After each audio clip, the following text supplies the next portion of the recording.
Bonjour à tous, bienvenue sur le podcast Fait-Main, le podcast de la communauté DIY, dans lequel je vous emmène rencontrer des entrepreneurs créatifs. Je m'appelle Mélanie Sénat et je suis comme vous, passionnée d'artisanat créatif et j'anime ce podcast depuis 5 ans. Après une longue expérience salariée dans le marketing, la communication et le développement commercial, j'ai changé de terrain de jeu il y a quasiment 2 ans en me mettant à mon compte. En plus de mes activités podcast, j'accompagne désormais les créatrices et les créateurs du secteur du DIY dans le développement de leur activité, soit ponctuellement via des séances de coaching ou de manière plus pérenne, en réalisant par exemple moi-même des campagnes publicitaires, d'influence, des newsletters, des audits, des améliorations de sites, etc. Bref, tout ce qui peut aider à faire grandir son entreprise créative. Je propose notamment des ateliers de travail et un programme audio de formation à l'entrepreneuriat créatif qui s'appelle Copilote. Sur mon podcast, je vous donne rendez-vous chaque samedi. Avec ces créatifs passionnés, on parle des moments marquants de leur parcours, de la manière dont ils nourrissent leur créativité et de leurs projets à venir. C'est une véritable plongée dans leurs coulisses que je vous propose et c'est très inspirant pour notre propre cheminement. Plus de 140 conversations vous attendent déjà et je vous invite à vous abonner au podcast sur Apple Podcasts, Spotify ou Deezer. Vous avez un petit bouton pour s'abonner sur la fiche du podcast, c'est entièrement gratuit et comme ça vous serez averti des prochains épisodes. Et si mon travail vous plaît, pensez à me soutenir en le diffusant autour de vous et en le notant sur votre plateforme d'écoute. Aujourd'hui, on retrouve Justine, des Petites Porcelaines, que j'ai déjà reçue dans l'épisode 63, un des plus écoutés et que j'ai diffusé il y a quasiment 4 ans. À ses côtés, Charlotte de Super Ceramics, que m'a fait découvrir Justine. Toutes les deux sont potières et fabriquent de leurs mains de la vaisselle, mais leur parcours, leur technique et leur style sont assez différents. On a donc parlé de la manière dont elles voient leur métier, de leur gestion des difficultés et des déceptions, de leur vision de la création de contenu sur Instagram et YouTube, et de la façon dont elles vendent leurs créations en porcelaine ou en grès. Charlotte et Justine évoquent également leur plaisir à travailler seules, la délicate question de la vente ou non des pièces de second choix, des considérations écologiques liées à leur métier, et des nouveaux produits qu'elles ont développés ou qu'elles aimeraient développer. C'est une conversation que vous pouvez suivre pour la première fois en vidéo sur YouTube ou que vous pouvez continuer à écouter sur votre plateforme de podcast préférée comme Spotify, Apple Podcasts ou Deezer. Comme c'est ma première conversation vidéo et ma première intro vidéo, je vous demande un peu d'indulgence. Non, en fait, je vous demande un max d'indulgence. La partie audio est sans doute montée moins finement que d'habitude, alors je serais curieuse de vos retours, que vous ayez à écouter ou regarder l'épisode. Le défi avec la vidéo, c'est de faire découvrir le podcast à de nouvelles personnes, clairement, en partageant davantage l'ambiance de la conversation, tout en ne faisant pas exploser le nombre d'heures de montage et de post-production. J'étais déjà à une grosse dizaine d'heures de travail par épisode, donc avec la vidéo, c'est chouette, on a plus de sourires et de mimiques. Évidemment, on ne perçoit pas toujours ça à l'audio, avec l'audio seul. Mais ça demande de gérer le son et l'image, évidemment. Donc je vais sans doute faire évoluer mes outils au fur et à mesure, mais il faut bien commencer quelque part. Quoi qu'il arrive, j'espère que cette conversation vous plaira et je vous souhaite une bonne écoute.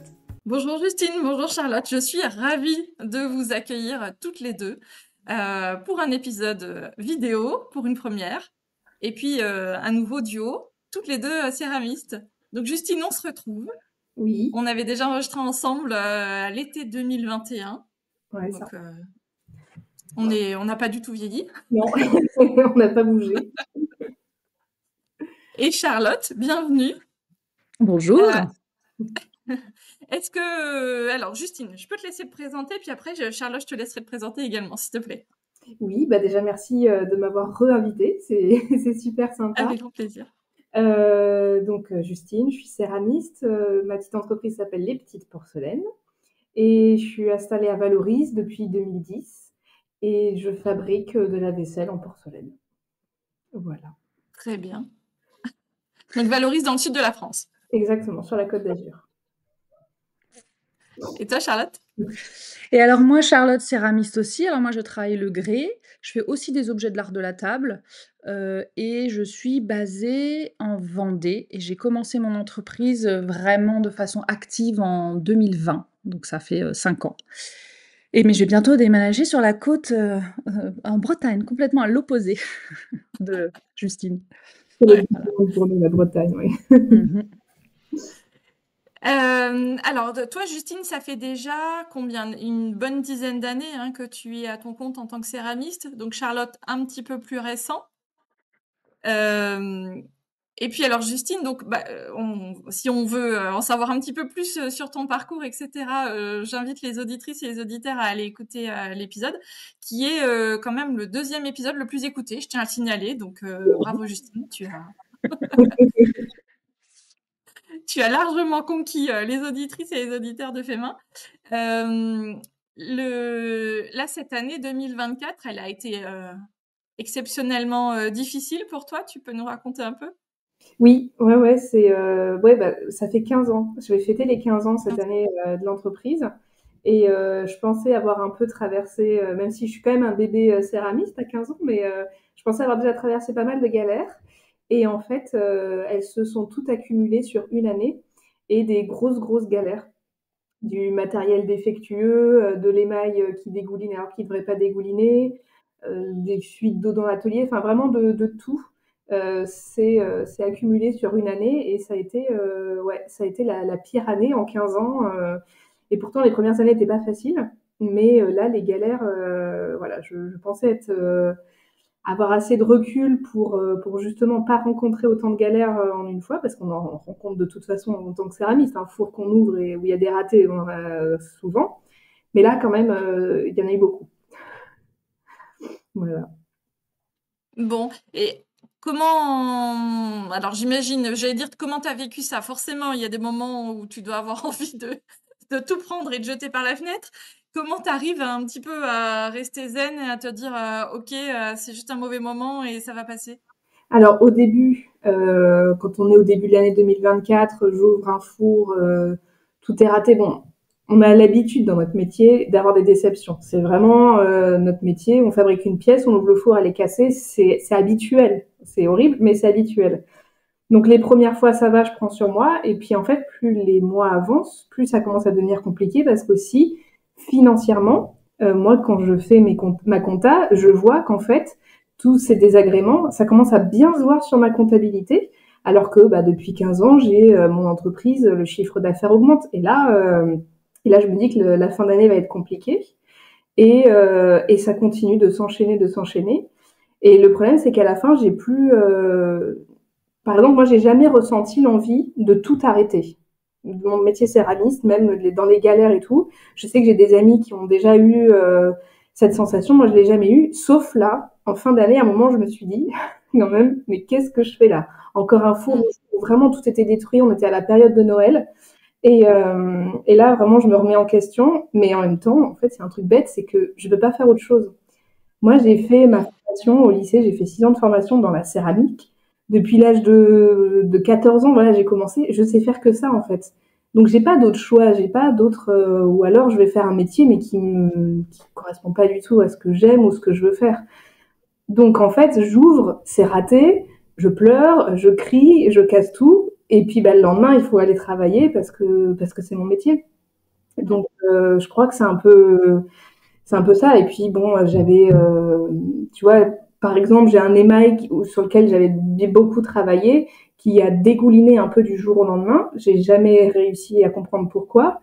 Donc, j'ai dû arrêter ces pièces-là. Heureusement, j'avais quelques cartes en main ou quelques alternatives qui pouvaient me sauver. Reprendre une ancienne collection en changeant la couleur et tout ça, voilà. J'étais pas non plus, c'est pas mon atelier qui a brûlé, tout d'un coup, je peux plus fabriquer, tu vois. Ouais, tu repartais pas de zéro complètement. Voilà. Et Charlotte, toi, tu as vécu des moments compliqués comme ça, un peu similaires. Alors, ton activité est plus récente, mais tu avais une autre activité avant autour du bois? Non, j'avais fait, c'est ce que je t'avais dit, j'avais fait une marque d'objets en bois pour les enfants, mais c'était avant tout ça, en parallèle de mon travail de designer industriel. Parce que moi, ma formation à la base, c'est design industriel.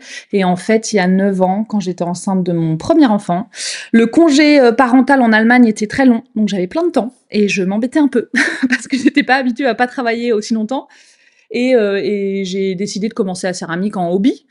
Et donc, c'était il y a 9 ans. Et après, c'est devenu petit à petit, professionnellement, ça a pris de plus en plus de place et j'ai tout fait pour que ça devienne mon métier principal. Mais j'ai eu la chance de faire ça en parallèle de mon métier que j'aimais beaucoup, de design industriel. Donc, j'avais pas au début de pression financière. Et ça, je sais que c'est quelque chose qu'on me demande beaucoup, comment j'ai commencé. Et je sais pas comment j'aurais fait personnellement, parce que je l'ai pas fait, de faire ça à partir de zéro. Moi, j'avais un métier à côté qui me rapportait assez d'argent pour faire ça petit à petit et pour développer ma collection tranquillement. Surtout que comme j'ai pas fait de formation et que j'ai appris en autodidacte et en faisant des petites stages sur le côté pour me former sur des points spécifiques, il fallait quand même que je prenne le temps de faire des erreurs. Donc au début, j'ai eu des fours aussi complètement ratés. Je savais pas pourquoi et j'avais pas non plus moi les outils, on va dire, que voilà, Justine a certainement. Moi, je savais pas pourquoi un émail il coulait pas. Je savais pas si c'était parce que la courbe de cuisson était pas bonne. Toutes ces questions-là, je les avais pas. Maintenant, je me connais un peu mieux, mais j'ai appris moi par l'erreur. Donc à chaque fois que ça ratait, j'apprenais quelque chose et je demandais à la communauté de céramistes en ligne Instagram de m'aider, de me dire regardez ce qui s'est passé, je sais pas ce qui se passe. Après, je suis restée un peu dans ma zone de confort aussi sur les terres, les émaux parce qu'il fallait que financièrement ce soit viable, mais j'ai pas eu des grosses galères, on va dire, comme celle de Justine. Ça a été une année, je l'ai vue, je l'ai suivie sur les réseaux, où je me disais waouh, force. Et puis après, moi, je pense qu'à chaque fois que j'ai eu des galères, pareil, j'ai pleuré, j'ai crié, mais après tu te dis ok, faut rebondir, faut trouver une solution. Et à chaque fois, j'ai trouvé des solutions qui étaient viables financièrement. Voilà, je pense que le point, parce que j'ai vu quand Justine elle expliquait les problèmes, je voyais les gens qui réagissaient ah mais t'as qu'à vendre les ratés, c'est pas très grave et tout ça, et tu dis je crois que vous comprenez pas la complexité, on va dire, à quel point c'est raté et à quel point vendre une pièce à 50% ou à 40%, ça va pas régler le problème de la comptabilité d'une entreprise en général. Donc moi, tous les ratés, je les vends parce que ça fait de gagnant-gagnant, mais en vrai, c'est pas du tout rentable quand je vends mes ratés, personnellement. Je le fais vraiment plus pour faire plaisir aux gens, ça fait venir des gens sur mon site, ensuite ils achètent d'autres objets au vrai prix, et puis ils sont contents, ils découvrent la marque, c'est les soldes, quoi, mais c'est pas viable pour moi financièrement, quoi. Et puis en termes d'image de marque aussi, je pense que Justine, c'est un des trucs aussi dont tu avais parlé, c'est que potentiellement, ça peut aussi, quelque part, ça reflète pas la qualité de ton travail toute l'année. Et donc, du coup, c'est assez désagréable de vendre des choses qui sont, de notre point de vue, moins bien. Nous, les céramistes, on n'aime pas vendre les seconds choix, on n'aime pas vendre les ratés. Moi, pendant des années, je les ai pas vendus dans ma boutique parce que je me disais, quelqu'un qui rentre dans mon magasin, je préfère qu'il dépense de l'argent dans une pièce qui est réussie, qu'après il va utiliser, que ses amis vont voir qui est réussie, plutôt que une pièce qui est fissurée et qui va vivre toujours fissurée. Alors même si on peut l'utiliser, ça reste une pièce qui représente pas la qualité de mon travail. Et j'ai pas envie de vendre quelque chose qui représente pas le temps que j'y passe, parce qu'elle est pas bâclée cette pièce. Mais bon, je peux pas la vendre au prix juste. En effet, comme disait Charlotte, en plus souvent c'est pas rentable. Il y a un minimum de prix où en fait après nous quand on prépare la commande, on y passe du temps. Il faut aussi les prendre en photo, il faut faire la communication et ce temps cumulé, en fait la pièce on la vend, on gagne 0 dessus. Elle est juste, ça nous évite juste d'aller à la déchetterie jeter toutes les pièces, voilà. Ça nous fait gagner ce temps-là. Mais malheureusement non, vendre des pièces de second choix c'est pas ce qu'il y a de mieux, quoi. Bon, après, moi, la seule pièce que j'ai de toi, c'est une pièce fissurée. Moi, c'est bon, c'est une vraie que j'ai achetée, parce que les ventes sur le site de Justine sont toujours assez intenses. Il faut être ponctuel. Et ça faisait plusieurs fois que j'essayais. Je me suis dit, ok, cette fois-ci, c'est bon, je vais y arriver. Et j'ai réussi, j'étais contente. Mais donc, pas une seconde main. Et alors, toi, Charlotte, t'as une communauté plus internationale parce que tu communiques quasi exclusivement en anglais. Donc, j'imagine que ça veut dire que tu ne vends finalement assez peu en France. Est-ce que je me trompe? Quand même, je vends. Alors, c'est que j'ai commencé en Allemagne et je parle allemand, mais je souhaitais pas écrire en allemand parce que c'était pas. Et même, je parle très mal allemand, mais je souhaitais pas. Je trouvais que c'était assez restreint en tant que Française basée à Munich, en Allemagne, d'écrire en allemand. Donc, j'ai tout de suite commencé en anglais à écrire. Et ensuite, je me suis pas arrêtée parce qu'en fait, quand je suis rentrée en France, je me suis dit, si je commence à switcher en français, je vais perdre l'option de l'international. Et moi, c'est quand même une bonne partie de mes clients. Après, c'est pas la grande majorité. La grande majorité est toujours française. En termes de magasins, c'est à 98% étrangers, parce que je travaille, moi, avec encore des magasins qui revendent mes pièces, des revendeurs. Mais c'est vrai que j'ai quand même il y a des mois où ça m'a vraiment sauvée, que ce soit les Américains, les Anglais, Les Allemands, j'ai encore une bonne communauté d'Allemands et qui m'achètent mes pièces parce qu'il y avait des mois où je sentais qu'en France, c'était difficile. J'en parlais aussi avec les céramistes, il y avait des ventes qui marchaient moins bien pour certains céramistes parce que, le climat politique ou je sais pas, pour moi, j'avais fait une vente, par exemple ça, c'était une Économique grosse aussi. galère. Oui, économique, mais j'avais fait une vente au moment des élections présidentielles, je crois, ou je sais plus lesquelles. En tout cas, mauvaise idée, c'était pile le week-end des élections. Tout le monde était déprimé ou je sais pas ce qui s'était passé et j'avais rien vendu. Et quand j'avais marqué ça, il y avait plein d'amis entrepreneurs, céramistes qui m'avaient fait mais fallait pas le mettre le jour des élections, mauvaise idée, pas du tout le bon calendrier. Donc juin 2024, c'est cette période-là? Ah Ouais, non, non, même avant, je ouais, crois. Je sais plus quand c'était, mais c'était une grosse élection et je crois pas que c'était non, c'était pas les législatives. Peut-être c'était je sais plus ce que c'était. ouais, Mais du coup, les avant. gens étaient pas dans un climat, j'achète de la céramique aux artisans, quoi. Mmh. Voilà. Ouais, je comprends. Et alors, toi, Justine, je me souviens et que ton point de vue sur le sujet, c'était plutôt de dire, ben moi, je veux plutôt vendre en France, et pas à des Français, mais en France pour limiter aussi le voyage. On est sur des pièces fragiles, et puis des potiers, il y en a partout. Et potentiellement, le potier à côté de chez vous, il va aussi pouvoir. Enfin, vous serez aussi content d'acheter un potier à côté de chez vous. Donc, c'est deux points de vue différents, finalement, deux stratégies différentes. Alors après, je dis stratégie, mais ça peut être aussi les choses qui s'imposent aussi un petit peu à nous ou Moi, j'ai par. compris un mot d'anglais, donc déjà, tu vois, ça s'impose très rapidement. Mais si je commence à vivre Ok. l'européen et que je dois communiquer par mail, ça va être l'enfer en fait. Ça va me stresser, je vais mal le faire, ça va pas être fluide. Donc voilà, communiquer sur les réseaux sociaux en anglais aussi, c'est pas possible. Je sais pas du tout. Ouais. Voilà, et je sais que les trucs de traduction, c'est jamais vraiment, enfin, ça se voit quand c'est un traducteur qui a traduit, et c'est pas, donc voilà, ça s'est un peu imposé aussi comme ça, c'est que pour moi, c'est fermé parce que j'ai pas la langue, en fait. Ouais, ouais, ouais. Alors, effectivement, maintenant avec l'IA, on peut tous parler très bien, mais ça prend quand même du temps d'aller vérifier avant et tout. Et puis en plus, si c'est quelque chose enfin, qui te fait pas spécialement envie, que t'as pas envie de développer, effectivement, faut pas En fait, bêtement, s'auto-flageller. j'arrive à tout vendre en France, sur Internet assez rapidement, donc j'ai pas besoin d'ouvrir le marché. Peut-être qu'un jour, j'aurai plus le choix parce que ça se vendra moins en France, mais j'ai pas besoin, donc voilà, je m'embête pas avec ça. Mmh. Mm. Et tu vends aussi en Belgique ou en Suisse ou Alors, au Luxembourg, Belgique, oui. Suisse, j'ai arrêté parce que bah, il y a les frais de douane, tout à la ça. douane? Au début, je le faisais, mais maintenant, c'est plus possible. Tous les papiers à remplir, Mmh. les trucs, Ouais. les tarifs des frais de port sont énormes. Alors, je suis désolée pour les Suisses. Je sais que j'ai souvent des demandes, mais bon, bah, il faut qu'ils changent le système des envois en Suisse, quoi. Venez en Europe, enfin dans l'espace Schengen. Voilà. Non, moi, c'est vrai que Ok. c'était ça s'est un peu imposé parce que j'ai écrit en anglais et qu'ensuite c'était en fait, mes clients, une partie de mes clients. Si je pouvais vendre tout en France, je serais trop heureuse parce que c'est sûr qu'en frais de port, ce serait mieux. En stress d'envoi, parce qu'envoyer une pièce aux États-Unis, il y a plus de risques que ça casse que quand je l'envoie dans la région d'à côté, quoi. Moi, l'idéal, si je pouvais idéalement avoir une boutique et que tout le monde vient et que tout le monde m'achète mon stock quand il est en stock, ce serait la perfection. Genre, pas de paquet. Si je pouvais ne pas faire de paquet, je serais encore plus heureuse. Mais je fais un marché par an et quand j'y vais, c'est quand même voilà, transporter de la céramique, c'est quand même toute une logistique, mais à chaque fois, je me dis, à chaque fois que je donne aux gens, je suis à pas de paquet, pas de paquet, pas de teinte, rien à mettre, juste je te le donne. Et je me dis, ça me fait économiser déjà beaucoup d'argent et beaucoup d'énergie et de temps, parce que le temps passé à faire des paquets, alors encore une fois, je vais pas faire moins, mais c'est quand même un temps un peu important. Et le SAV c'est quand même beaucoup de travail où on n'est pas en train de fabriquer des pièces dans l'atelier. Mais, Voilà. faut pas que tu aies une trop bonne idée du magasin, parce que moi, pendant des années, Oui. je l'ai toujours, mais beaucoup moins fermé. Mais ça prend énormément de temps aussi, un magasin, parce qu'il n'y a pas que des gens qui rentrent pour acheter, Bah euh, ouais. des gens qui veulent te voir travailler, il y a des gens qui viennent pour discuter. Et il y a des ventes qui Hmm. peuvent durer 30-45 minutes. Ah ouais. Et Sur t'es là. Internet, Il ouais, faudrait que Ça fait commencer. cher la tasse, ouais. voilà. Et Il va falloir commencer à penser à partir. des fois, ça dure 30 minutes pour des gens qui n'achètent pas aussi.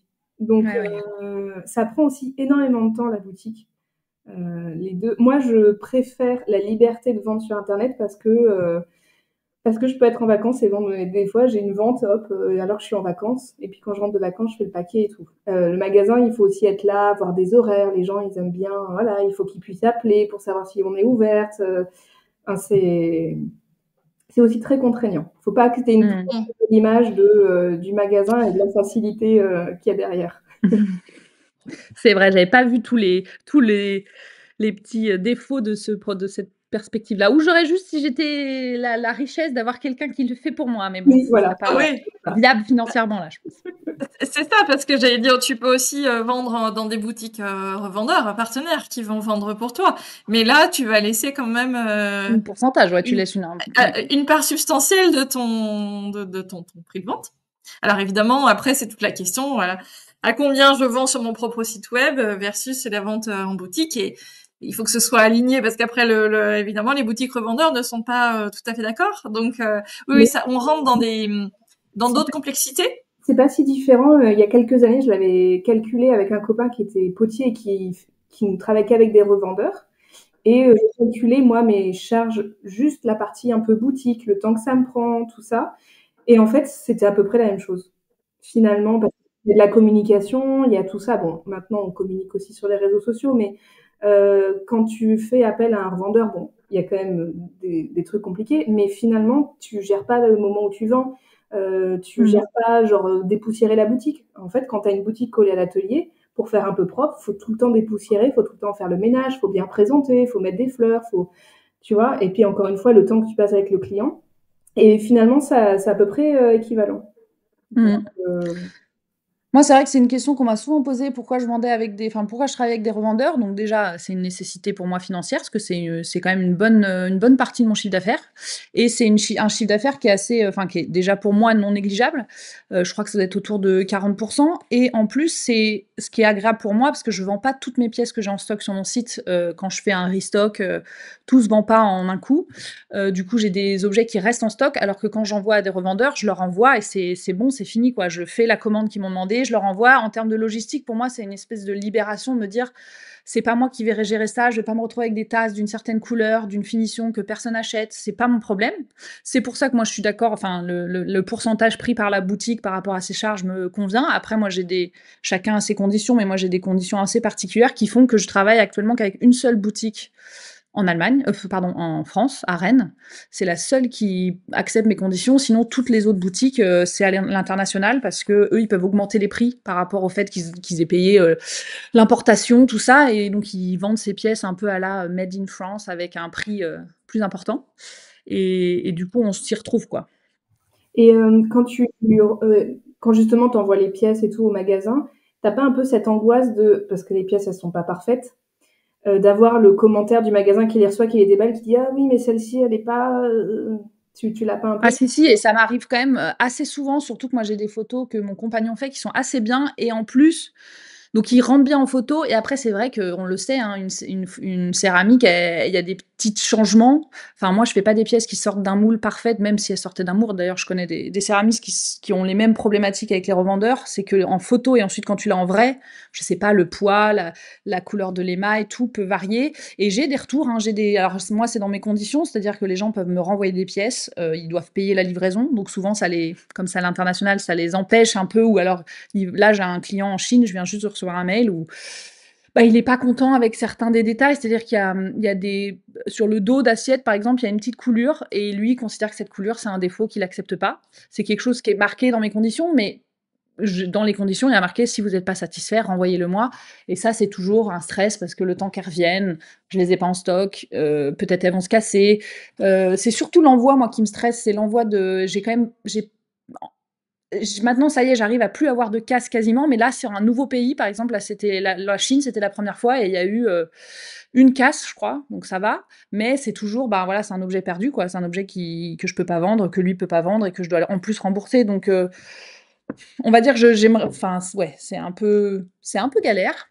Mais moi, je peux pas faire autrement. Si j'arrive à un modèle économique où j'ai plus besoin de travailler avec des revendeurs, j'avoue que je sais même pas, parce qu'en même temps, je suis assez contente de savoir que j'envoie beaucoup de pièces dans un pays et où je peux dire, si vous êtes au Japon, achetez dans cette boutique. Allez pas sur mon site, ça va être beaucoup d'énergie, écologiquement, envoyer 15 paquets en Chine, au Japon, plutôt que d'aller dans la boutique, c'est mieux, quoi, pour l'écologie, pour tout. Donc moi, j'ai souvent, hein, quand j'envoie mon petit beurrier dans un paquet à l'étranger très loin, je me dis, là là, toute cette énergie pour juste cet objet, ça me perturbe un peu, mais bon, en même temps, c'est le jeu et je gagne de l'argent avec ça, donc voilà. Oui, cet équilibre, il est quand même toujours, j'allais dire questionnable. Je sais pas si c'est questionnable, mais en tout cas, oui, il est toujours. Enfin, voilà, on peut toujours le remettre un petit peu en question par rapport à chacun son propre curseur, ses propres valeurs et tout ça. Ouais, c'est. Et il y a un truc aussi, c'est les frais de transaction. Sur chaque transaction en ligne, je pense à ça quand tu disais je vous le remets en main propre, je suis contente, j'ai pas fait un paquet, mais voilà, les gens qui y payent aussi en espèces, en chèques, et donc pour lesquels il n'y a pas eu de transaction en ligne, et donc on n'a pas encore filé quelques centimes, quelques euros à Ouais, Stripe ou à PayPal, etc. C'est encore une saveur particulière.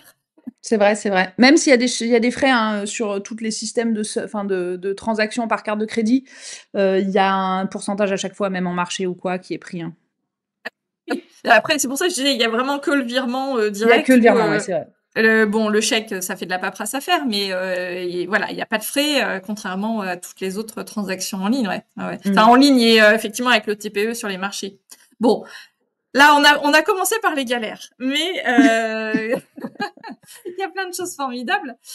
Justine, quels sont les meilleurs moments pour toi, les pièces que tu préfères? Alors, non, on va commencer par les meilleurs moments, puis après on fera les pièces que tu préfères faire. Les meilleures étapes, en fait, ou Oui, voilà ce que tu préfères faire dans tes journées. Est-ce que, j'allais dire, forcément, c'est le moment de la création, ou est-ce qu'il y a quand même des étapes aussi en dehors, peut-être moins justement créatives, mais je sais pas, toute la partie mise en scène ou communication, je sais pas, peut-être la partie web. Peut-être que tu vas nous dire que tu adores faire la compta aussi, ça se trouve. la déclaration URSSAF, je kiffe. Non, vraiment, bah, ce que j'aime le plus dans mon métier, c'est quand je m'assois sur le tour et que je sais je vais tourner pendant 3 heures. Ça, c'est voilà. La partie juste avant le pétrissage, je déteste, mais quand les pièces elles sont prêtes et que je sais que voilà, je vais partir pour le tournage, là je kiffe. C'est vraiment mon truc numéro un dans mon travail. Et en dehors de ça, j'adore faire mon site internet, tu vois. Gérer le site internet, voir les mises à jour, qu'est-ce que je peux changer, qu'est-ce que je peux améliorer. Dès qu'il y a un peu des mises à jour, je suis sur Shopify, dès qu'il y a un peu des mises à jour, des changements du compte client et tout, ça je kiffe, tu vois, voir les nouveautés, tout ça améliorer. Et tout ce qui est la partie création de contenu, en fait.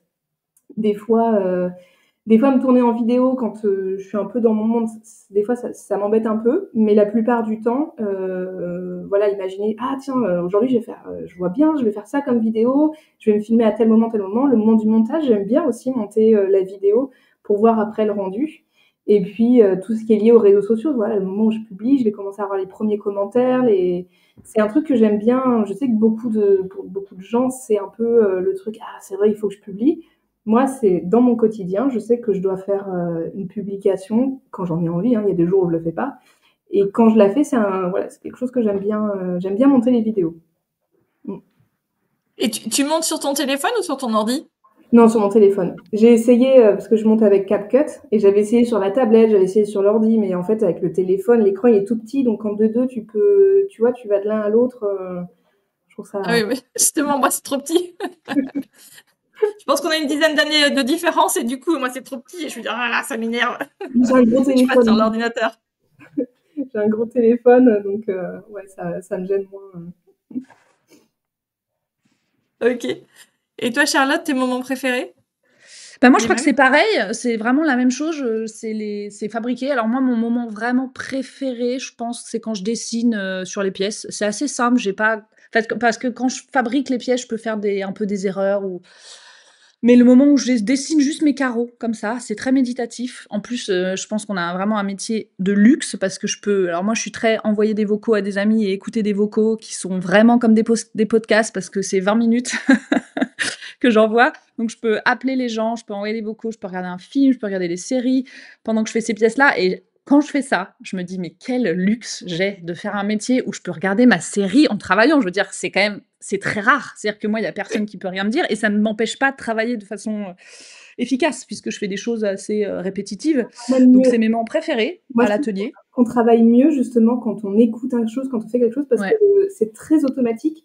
Et si on est trop concentré, c'est là qu'on fait des erreurs parce qu'on essaye de maîtriser. Alors que finalement, notre cerveau, il sait très bien faire les gestes. Et Mmh. mieux écouter de la radio ou regarder une série parce qu'on est beaucoup plus productif. Mmh. Moi, je trouve aussi Non. de déconnecter les mains de la tête, c'est pas mal et on c'est assez Mmh. cool de pouvoir faire ça et après, p comme Justine, hein, moi, j'adore faire le création de contenu. C'est une des questions qui me revient souvent, c'est: «Est-ce que ça t'embête pas de faire ça?» et je pense que c'est le secret, comme Justine, si on n'aime pas faire ça, bah, faut pas le faire ou faut trouver une autre solution parce qu'en fait, s'obliger à faire du contenu quand on n'aime pas faire ça, quand par exemple, il y a des gens qui aiment pas se filmer. Enfin, moi, j'ai beaucoup de personnes qui me disent: «Ah mais comment tu fais pour te voir?» parce que je fais les montages et je vois ma tête, bien évidemment. Alors c'est pas que je m'adore et que je suis égocentrique, mais ça me dérange pas. Je suis pas en mode, «Ah mon Dieu, j'ai pas la bonne tête, je suis pas maquillée, j'ai un double menton», je m'en fiche. Enfin, c'est vraiment genre j'oublie et j'aime beaucoup le faire le montage. Moi, je le fais sur l'ordinateur, sur Premiere parce que je filme tout avec, je filme pas avec mon téléphone, je filme avec un appareil photo. Et du coup, j'adore faire ça aussi. Je le fais de moins en moins, enfin je poste, on va dire, moins régulièrement qu'avant parce que j'ai remarqué que ça me prenait beaucoup de temps et c'était un temps que du coup était devenu plus agréable à faire et du coup je me suis dit: «Bah, tu sais quoi? Je vais réduire le nombre de publications et le contenu que je crée pour que ce soit plus agréable et que je garde du plaisir». Parce que je pense que j'ai remarqué qu'en fait quand mon plaisir descendait, la qualité peut-être était je sais pas si les gens voyaient, mais moi en tout cas j'y prenais moins de plaisir et ça marchait moins bien aussi en termes de vues ou d'interaction et du coup, j'ai enlevé cette pression-là en le faisant moins et il faut que ça reste un plaisir. Je pense que c'est vraiment la clé. Et Insta est incontournable pour vous aujourd'hui? Ou plutôt, à quel point Insta est incontournable? Bah, moi, je vends que grâce à Insta, en fait. Moi, j'ai la partie magasin, mais la partie magasin, j'y accorde moins de temps, donc c'est clairement plus du tout. Enfin, je fermerai du jour au lendemain, mon chiffre d'affaires, il verrait pas trop la différence. Mais je vends que via Instagram, donc c'est primordial. Donc évidemment, j'ai beaucoup moins de visibilité. Plus les années passent, moins j'ai de visibilité. Mais ça reste quand même que je pense que j'ai ma clientèle qui est là, qui me voit, qui like, qui commence. De temps en temps, j'ai un post ou un réel qui monte un peu plus, qui est un petit peu plus vu. Et moi, ça me suffit. Je cherche pas à avoir. J'ai eu un moment, un réel qui a explosé, qui m'a fait gagner plein d'abonnés. Et à partir de ce moment-là, j'ai perdu en visibilité. Donc c'est un peu le pire truc qui m'est arrivé, c'était d'avoir un réel qui a buzzé. Là maintenant, voilà, je cherche juste à plaire aux gens qui ont cliqué sur s'abonner sur mon compte. Et puis les gens qui pourraient voilà, aimer juste voir une potière en France qui fabrique dans son atelier. Je vise pas du tout la grosse visibilité. Ouais, ouais, ouais. Et toi, Charlotte? Parce que, excuse-moi, Charlotte, t'as aussi quand même une newsletter, Justine? Oui, oui, oui. Mais la newsletter, oui, la newsletter, c'est ouais, une semaine avant une vente, j'annonce que je vais faire une vente. Et à peu près le jour de la vente, je fais un petit rappel. Mais c'est Mmh. pas une newsletter qui tient comme je communique sur Instagram où vraiment je parle du Ouais, ouais, quotidien. ouais. C'est vraiment juste un rappel pour dire il y a une vente et il y aura telle pièce en vente. Mmh. OK. Et toi, Charlotte? Bah, moi, j'ai aussi la newsletter que j'essaie quand même de développer parce que je me rends compte il y a une grosse différence en termes de nombre sur la newsletter que de personnes qui me suivent sur les réseaux sociaux.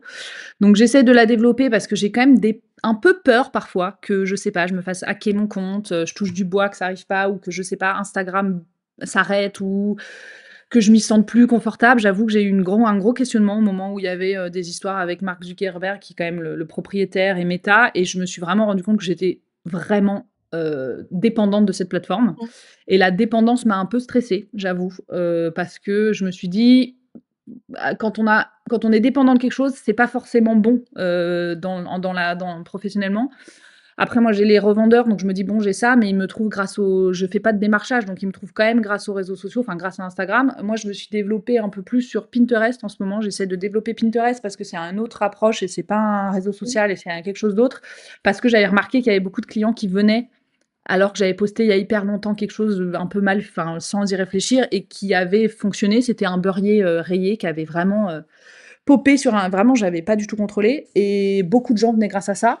Donc je me suis dit: «Ah, il y a moyen» et c'était aussi pour aider à ouais, à développer un autre réseau, on va dire, que celui Ouais, une d'Instagram. autre source, ouais. Une autre source, ouais et puis après, Instagram, moi, c'est primordial toujours, parce que, c'est là où j'ai ma visibilité, c'est là où j'annonce, c'est là où les gens me suivent. Mais c'est vrai que, Toutes les notions de quand on parlait avant des contenus, un réel qui fonctionne ou pas, on peut jamais savoir. C'est vraiment fou, quoi. Moi, j'ai vraiment l'impression que c'est la roulette russe. Alors, on peut toujours faire du contenu de qualité, proposer quelque chose, mais moi, dernièrement, j'ai un réel qui a très bien marché. Je ne sais pas pourquoi celui-ci, il a plus marché. Je pense que c'était le message, je sais pas si c'était les objets, je sais pas. En plus, c'était des objets que je vends pas, c'était des tables que je m'étais fait pour la maison, donc on s'en fiche parce que je peux même pas ensuite cotiser sur, enfin, bénéficier, on va dire, du buzz parce que je vais pas les vendre ces tables parce que c'est des tables, je la vois là, elle est énorme. Déjà que je galère parfois à envoyer une tasse, donc envoyer un truc qui fait 50 centimètres de diamètre et 50 centimètres de haut, ça va être compliqué. Non, mais du coup, voilà, il faut réussir. Je pense que c'est sain de s'en détacher. Moi, j'ai remarqué que plus je me stresse sur ça, bah moins déjà ça me stresse, donc c'est pas bon d'être stressé. C'est pas pour ça que je fais ce métier. Déjà que c'est assez stressant. Donc il faut essayer de s'en détacher, mais c'est pas facile, quoi, de se détacher de ça, et alors qu'on est dépendant de plein de choses, quoi. Tu as lancé YouTube aussi? J'ai lancé YouTube, ouais, c'est vrai. Mais toi, j'avais pas, parce que moi, je t'ai suivi sans savoir que tu avais une chaîne YouTube à la base. Et du coup, j'ai découvert après, et je me suis dit, ah, c'est fou, moi, je le fais dans l'autre sens. J'ai lancé YouTube aussi parce qu'en fait, je m'étais rendu compte que j'aimais beaucoup faire des vidéos longues. Et en fait, j'ai eu un conseil d'une personne. C'est un peu dur de pas écouter ses conseils. C'était Florian Gatsby, qui est un peu le GOAT sur Instagram, vu qu'il est aux millions de followers quand même. Pour un potier, c'est quand même assez fou. Et qui m'avait dit, quand je l'avais visité son atelier, j'ai été 2 fois le rencontrer à Londres, qui m'avait dit, mais pourquoi tu t'as pas une chaîne YouTube? Et j'étais, franchement, c'est trop de temps, je sais pas si j'aurai le temps.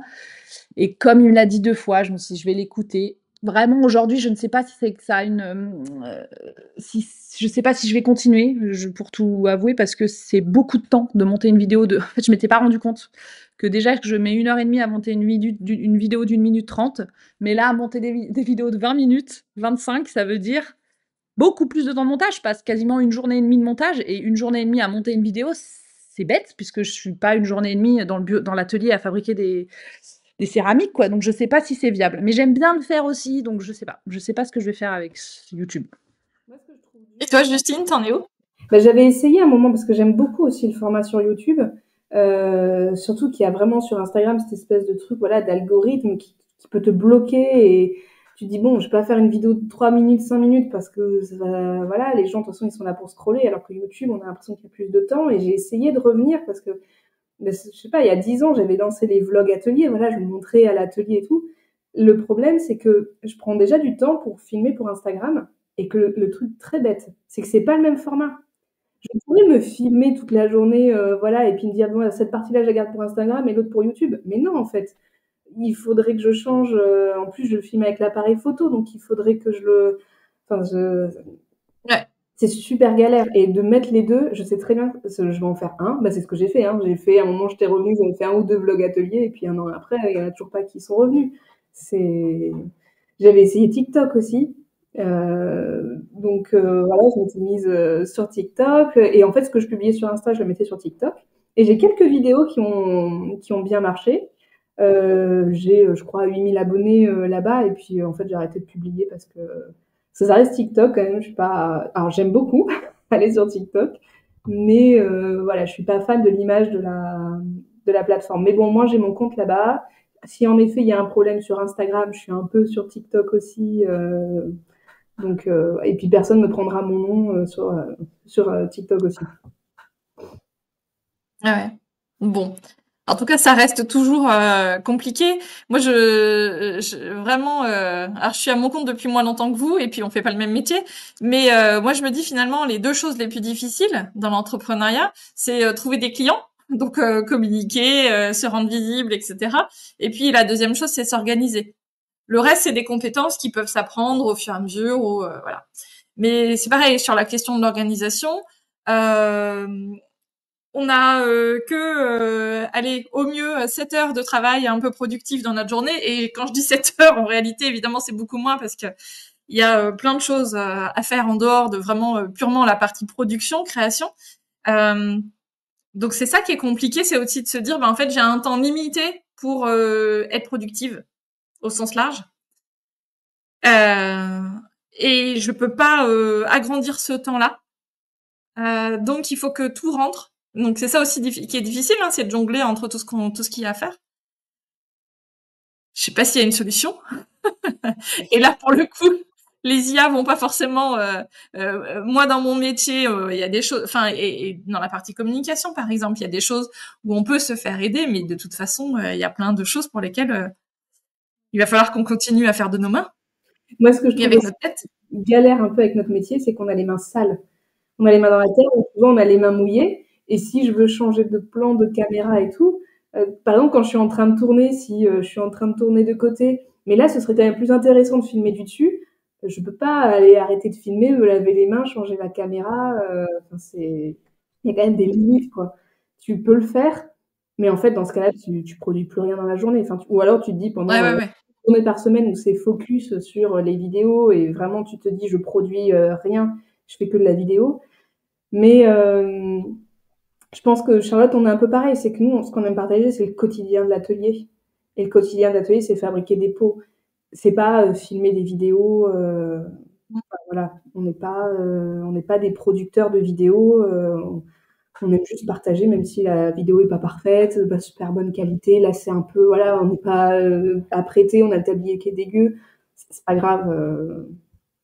On n'est pas là pour ça, quoi. Oui, parce que sinon, j'étais en train de me dire, bah, si, c'est simple. C'est simple.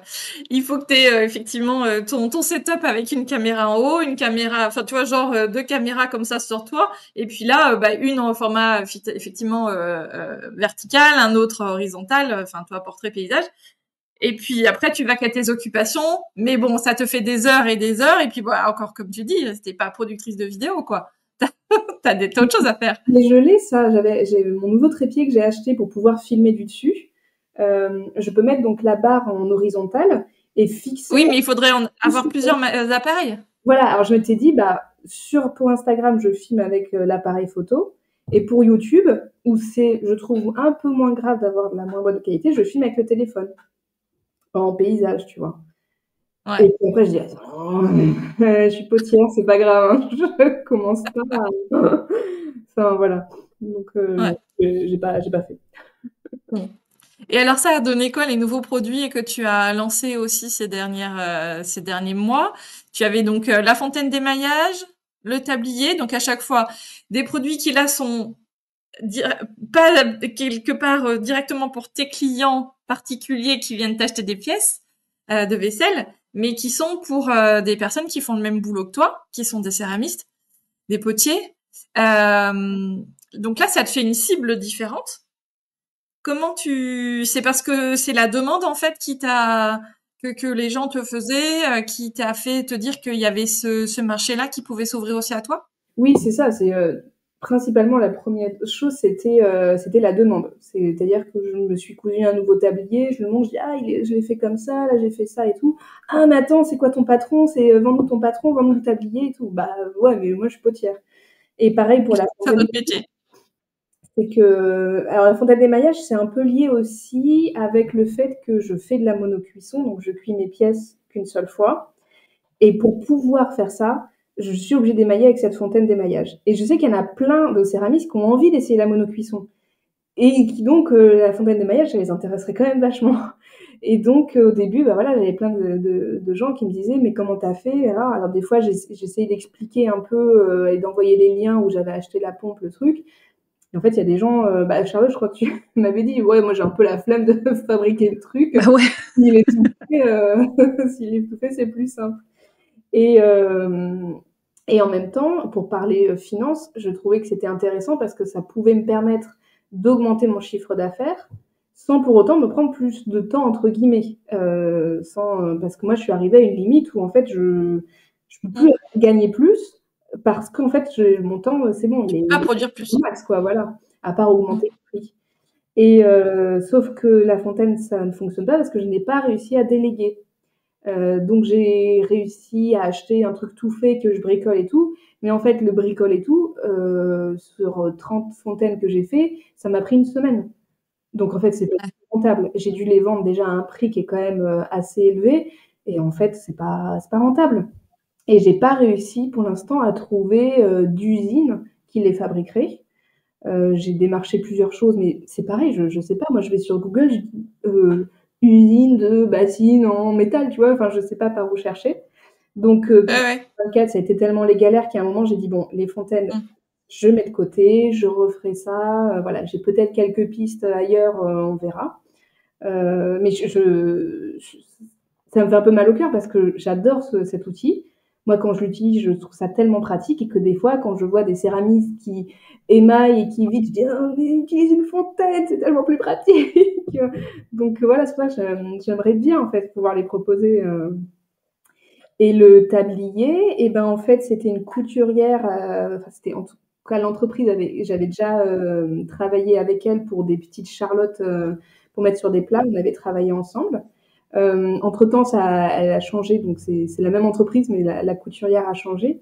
Et après que je présente mon tablier, elle me demande si je peux lui partager mon patron ou comment j'ai fait. Je lui dis: «Attends, tu veux pas, genre on travaille ensemble et on le propose à la vente». Et voilà, donc c'est un peu compliqué parce que on est quand même 2 artisans français dessus.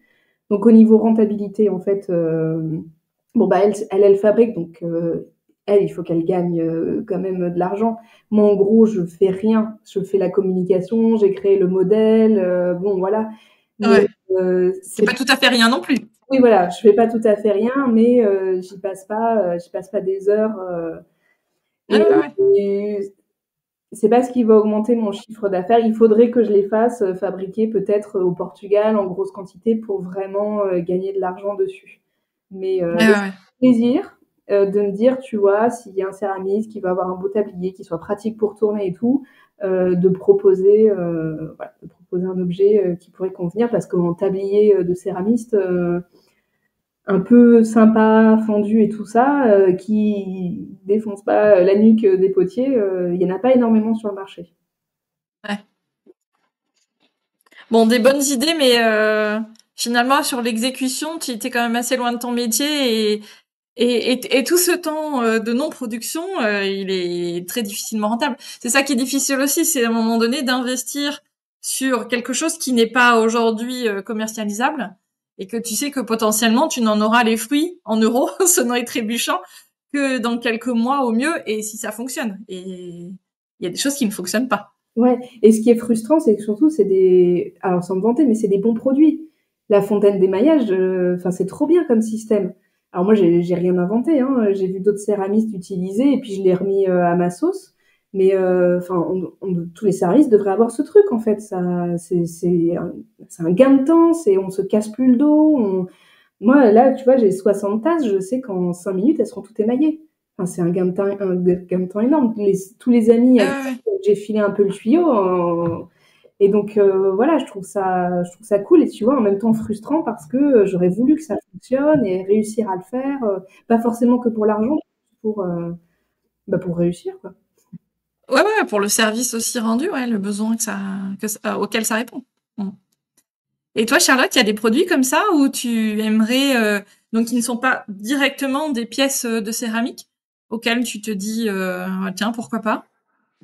Il y a un moment, j'avais envie de faire des torchons ou des nappes, parce que j'aimais bien m'imaginer en fait, je trouvais ça assez joli d'imaginer, en fait, j'avais fait mon compagnon avait fait un photoshooting où il avait utilisé un une feuille bleue où il avait fait des traits blancs dessus et on avait fait un photoshooting comme ça qui était un peu l'opposé de ma finition classique et ça faisait des belles, photos et ensuite je me suis dit: «Ah, ce serait cool de peut-être avoir des torchons ou des dessous de table, avec Ouais, ce du linge même de motif». table. Ouais, du linge de table et j'ai pas été plus loin. J'ai une amie qui était sérigraphe et qui aurait peut-être pu faire ça, mais je voulais vraiment qu'on ait la même chose que le crayon, donc ça aurait été possible en sérigraphie. Mais je souhaitais pas acheter du tissu. On va dire que je fais déjà beaucoup de compromis par rapport à mes valeurs dans mon travail. Donc, par exemple, le fait que j'entends souvent, est-ce que la céramique, enfin, c'est un métier qui est écolo? Alors, sur plein de raisons, oui, mais sur plein de trucs, je suis pas d'accord, surtout de la façon dont moi je le fais parce qu'on travaille avec des objets un peu avec de la chimie qui est extrait de sol.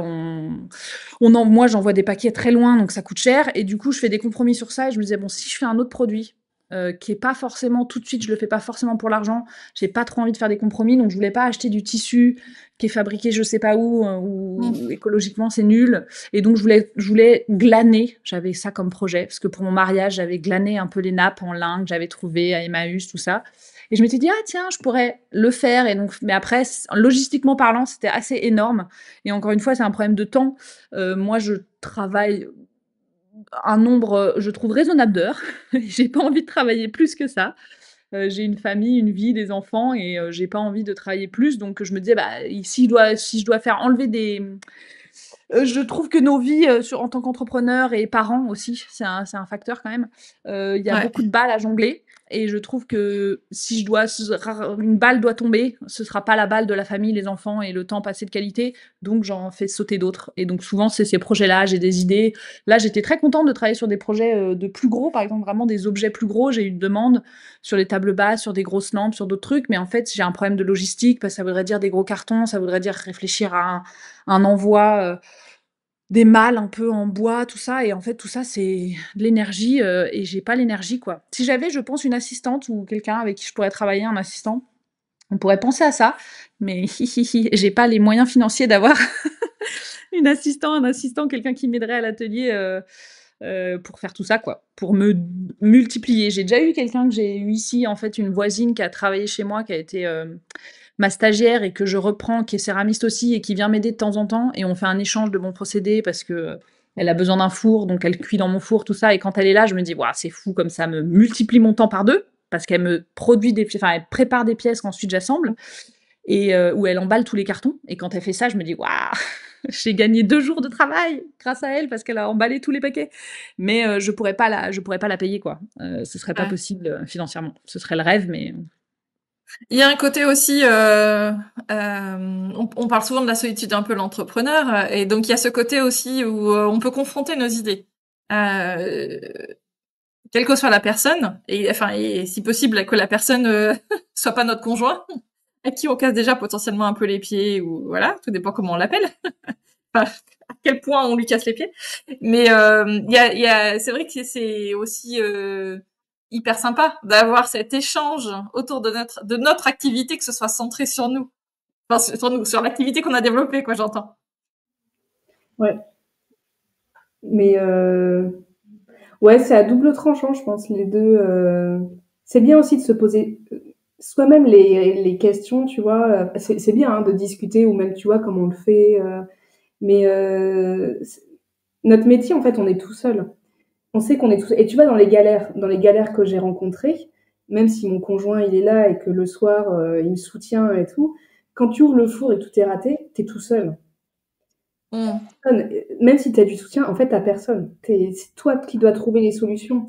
Donc finalement, d'être tout le temps tout seul, réfléchir, voilà, moi, comment Mm. faire la fontaine, le truc, bon, j'en parle un peu à mon conjoint et il est ingénieur, donc tu vois, il a un peu kiffé me donner des trucs, mais en fait, tu es tout seul. Et donc, les solutions, c'est bien aussi quand tu les trouves tout seul, parce que Ouais, ça, ouais, ouais. c'est bien. bon après je sais pas si on a fait ces métiers, pour ça, mais moi j'ai travaillé en bureau, où j'étais avec des collègues et j'aimais beaucoup mes collègues, j'aimais beaucoup mon travail, mais alors maintenant, mais quand j'ai une personne qui est là à l'atelier, ça va, mais tu vois, on doit discuter, on parle, on fait tout ça et c'est très sympa et il y a personne dans mon atelier qui vient que j'apprécie pas, sinon, bah, il viendrait pas. Mais j'aime bien être seule, hein, en vrai, donc moi on m'a déjà demandé: «Est-ce que tu voudrais partager ton atelier?» Vraiment, je pourrais pas partager mon atelier avec quelqu'un, je pense, parce que j'aime beaucoup être seule.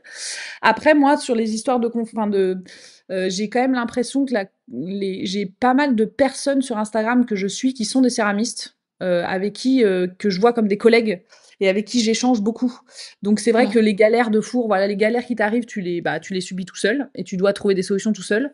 Mais moi j'ai quelques vraiment, qui sont devenus des bons amis, amis collègues avec qui je peux discuter de tout ça et c'est vrai que c'est quand même assez, agréable d'avoir des discussions où on se plaint, hein, principalement de nos galères entre nous et c'est assez agréable. Moi, ça m'empêche de non plus être dans un truc où je suis un peu pas un peu déprimée, mais un peu, oui, un peu abattue, on va dire, par certaines choses qui m'arrivent parce que je peux les partager avec quelqu'un d'autre qui me fait: «Ah bah, moi aussi, tu as vu, il m'est arrivé ça», tout ça, donc ça rassure, ouais. Ouais, ouais. Donc de temps en temps, des petits coups de main ponctuels, ça c'est toujours utile. Et puis oui, oui, moi j'ai m'étais fait cette réflexion. J'allais voir une psy à un moment donné, et puis je me disais, il y a des choses où on aurait besoin d'avoir un psy qui est notre père. qui fait la même activité ou quelque chose d'assez similaire et auprès duquel on peut se plaindre de choses qu'effectivement lui peut comprendre et pas le voisin quoi. Voilà. Et que la psy sur des trucs perso elle va dire ouais est-ce que c'est vraiment un problème? Je suis pas sûre. Et juste se plaindre de je sais pas, enfin voilà, plein de choses. Donc oui, je comprends bien ce côté ça fait du bien de pas être seule aussi. Mais pareil que toi, j'adore être seule.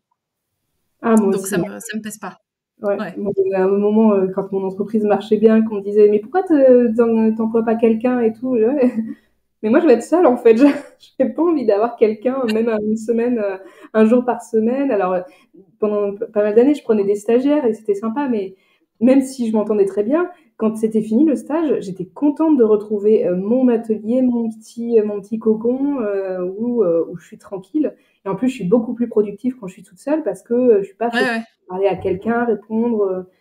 Non, moi, Mm. pareil, quand j'étais au lycée, j'avais tous mes copains potis, on travaillait tous ensemble. C'est mes super amis. Mais alors, des fois, je me dis, le jour où je serai toute seule, où je les entendrai plus, où t'es pas stimulée par un autre truc. Ouais, c'est. Ouais. Eh ben parfait. Merci beaucoup à toutes les deux. C'était chouette de vous entendre. Un beau duo encore de céramistes pour le coup. On vous retrouve sur Instagram et puis sur vos sites web. Hein, voilà, on n'est pas que sur Insta. On peut aller directement sur votre site web sans passer par Merci. Insta. Merci à toi. Parfait. À bientôt. Merci beaucoup à toutes les deux. À bientôt. Me revoici, c'était cool, hein. Que vous ayez écouté ou regardé l'épisode, merci de votre fidélité. Comme d'habitude, si vous voulez poursuivre votre découverte des invités, allez les rejoindre sur Instagram ou YouTube. De mon côté, je vous attends aussi sur Insta et sur YouTube. Sur YouTube, vous y retrouverez toutes les conversations du podcast depuis le début. Donc si vous arrivez avec cette vidéo, vous avez plein d'épisodes à découvrir et donc 190 vidéos à regarder. Bon courage. Pour compléter ce que je vous ai dit rapidement en intro, si vous avez besoin d'accompagnement pour développer votre marque créative, eh bien, bienvenue, vous êtes au bon endroit. Au fil des années, j'ai créé pas mal de contenu pour vous aider. Et à mon livre, Mon entreprise créative, mon programme audio qui s'appelle Copilote, que vous pouvez d'ailleurs découvrir gratuitement car je vous offre une quinzaine d'audios à écouter sur des sujets différents autour de la vente ou du marketing. Mais Copilote, c'est plus large que ça, il y a tous les sujets de l'entrepreneuriat qui sont abordés dedans. Et puis il y a aussi des ateliers en vidéo, parfaits pour répondre à vos questions précises sur des thématiques de marketing digital ou de communication. Je vous invite donc à découvrir tout ça sur le site podcastfemmin.fr. Et puis si vous aimez mon travail, qu'il vous divertit, qu'il vous apprend plein de choses, eh bien vous pouvez m'aider à le pérenniser en le soutenant financièrement. Soit en faisant un don via PayPal ou Tipeee, soit en adhérant au Club Fémin pour écouter des épisodes bonus exclusifs, comme celui d'aujourd'hui, parce que je vous en ai pas parlé, mais il y en a un aujourd'hui avec Justine et Charlotte. Il y a aujourd'hui déjà plus de 25 audios qui vous attendent et j'en ajoute 4 nouveaux par mois. Donc si vous voulez soutenir Fémin et la dizaine d'heures de travail derrière chaque épisode de podcast, ça me fera un grand plaisir. Pour 5 € par mois ou 50 € à l'année, vous aurez accès à tous ces contenus exclusifs. Pour nous rejoindre, rendez-vous sur podcastfemmin.fr/club. Je vous dis à très vite pour un nouvel épisode et d'ici là, n'oubliez pas de toujours prendre un moment dans votre quotidien pour créer. Je vous embrasse, à bientôt.